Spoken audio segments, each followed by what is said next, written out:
There's another elephant in the room of all of this, if you can even believe it. Ant's family connections. His father, George, was a retired Supreme Court judge. His stepmother, Felicity, was a county court clerk judge until her retirement in 2023, which influence like that doesn't just disappear. It travels through systems, institutions, and a lot of favors. And we know that this isn't hypothetical because Ant's sister, Christina, she was caught trafficking drugs back in 2014, 9 baggies of coke. And instead of prison time, she received 200 hours of community service. Most people facing charges similar to that do not walk away with community service, and many Australians believe that she received leniency because of who her parents were. So if that family could allegedly protect one child, why wouldn't they protect another? And if you're not convinced that Ant might be involved, here's something else. Ant moved on very quickly after Phoebe's death. By 2018, he was dating a 25-year-old model named Bailey. He was 51 by this point. So 51, dating a 25-year-old. I mean, his age changed, but his type certainly didn't. And then it happened again. On June 24th, 2018, Bailey was found dead. She was seated against a kitchen cabinet with a gold cord around her neck.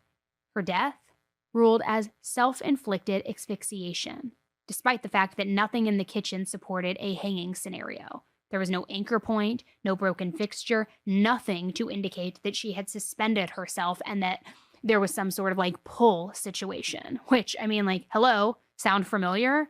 The coroner wrote that she was under the influence of alcohol, also prescription medication and cocaine, and that she was acting impulsively due to relationship issues. And Ant, of course, he was all too happy to echo that sentiment. Her mother said that when she called Ant to tell him that Bailey was dead, he offered condolences and he immediately shifted into a speech about how he had been trying to help Bailey get her life together, framing her as the problem and him as the savior. Sounds familiar, right? 2 women, same partner, same pattern, same explanation. Both officially ruled not suspicious, yet both families convinced otherwise. So at some point, you gotta look at the writing on the wall and think either this man is cursed or he's protected. And if Phoebe's death wasn't the tragedy that the investigators were insisting that it was, then what happened to her, it wasn't fate, it was enabled. The way that it is at the moment is that no one else was involved in Phoebe's death. She put herself down the chute accidentally. It's just like a case closed. And we don't believe that happened. Why would anyone want to put Phoebe down that chute? It is a good question. Why would anyone? It's a very unusual way, almost impossible, I think, to accidentally put yourself down there.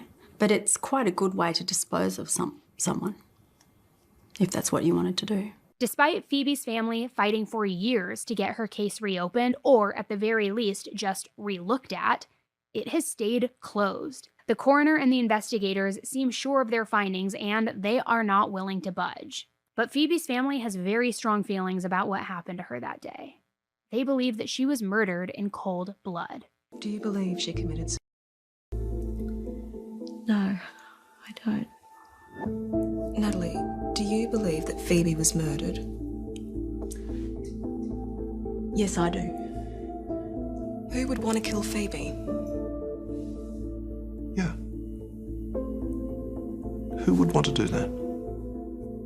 So what do you think has really happened to Phoebe? Well, I think she's been murdered. That's the reality that Phoebe's family wakes up to every single day. There's no resolution, no accountability, no arrests, just unanswered questions and a story that makes less and less sense the more you look at it.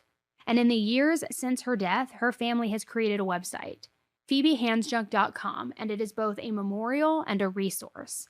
On it, they lay out the details of her case, they challenge the official findings, and they share who Phoebe really was beyond the autopsy results and the headlines. Because she wasn't just a woman whose death was labeled as this accident, she was a daughter, a granddaughter, a friend, a niece, somebody who laughed, loved, yes, struggled, and, had some tough times, but somebody who created and just cared deeply about the world around her.